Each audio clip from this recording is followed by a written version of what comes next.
Senator Rubio, you said in the last debate that ISIS is the most dangerous jihadist group in the history of mankind and that it will take overwhelming U.S. force to defeat them. Can you specifically tell us what you mean by overwhelming force? Well, first we need to understand who they are. ISIS is not just a jihadist group, they're an apocalyptic group. They want to trigger a showdown in a city named Dabiq between the West and themselves, which they believe will trigger the arrival of their messianic figure. And I'm not saying that's what's going to happen. The reason why it's important to understand that is because these are not groups that are just going to go away on their own. They are going to have to be defeated. And I believe they need to be defeated on the ground by a ground force made up primarily of Sunni Arabs. It will take Sunni Arabs to reject them ideologically and defeat them militarily.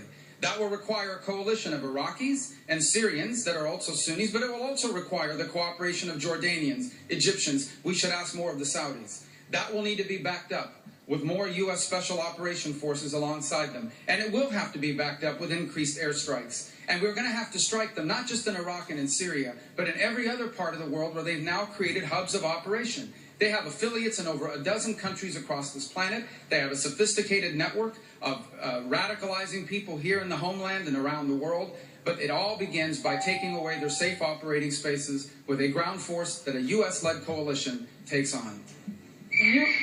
Again, Senator Rubio, you've already said ISIS is the most dangerous jihadist group in the history of mankind. So that would make it more dangerous than Al-Qaeda, the insurgents we fought in Iraq. We committed hundreds of thousands of U.S. troops to fight those groups. So if ISIS is the most dangerous group in history, why not commit a large U.S. ground force? Because they currently occupy Sunni cities and villages. Sunni cities and villages can only truly be liberated and held by Sunnis themselves. If they are held by Shia, it will trigger sectarian violence. The Kurds are incredible fighters, and they will liberate the Kurdish areas. But Kurds cannot and do not want to liberate and hold Sunni villages and towns. It will take Sunni fighters themselves in that region to take those villages and cities and then to hold them and avoid the sort of sectarian violence that follows in the past. And why that is important is because if Sunnis are not able to govern themselves in these areas, you are going to have a successor group to ISIS. ISIS is a successor group of Al-Qaeda. In fact, they broke away from Al-Qaeda because as horrible as Al-Qaeda is, ISIS thought Al-Qaeda was not radical enough.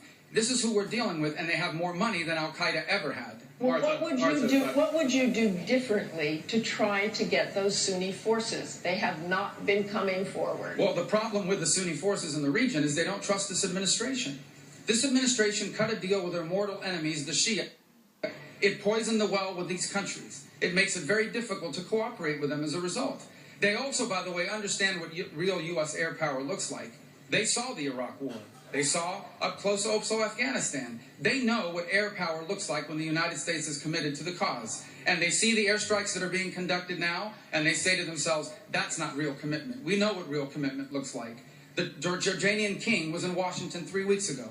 He told everyone who would listen that they had begged for permission from the coalition to target caravans. And the coalition, meaning U.S. leadership on the ground, would not allow them to proceed with those airstrikes.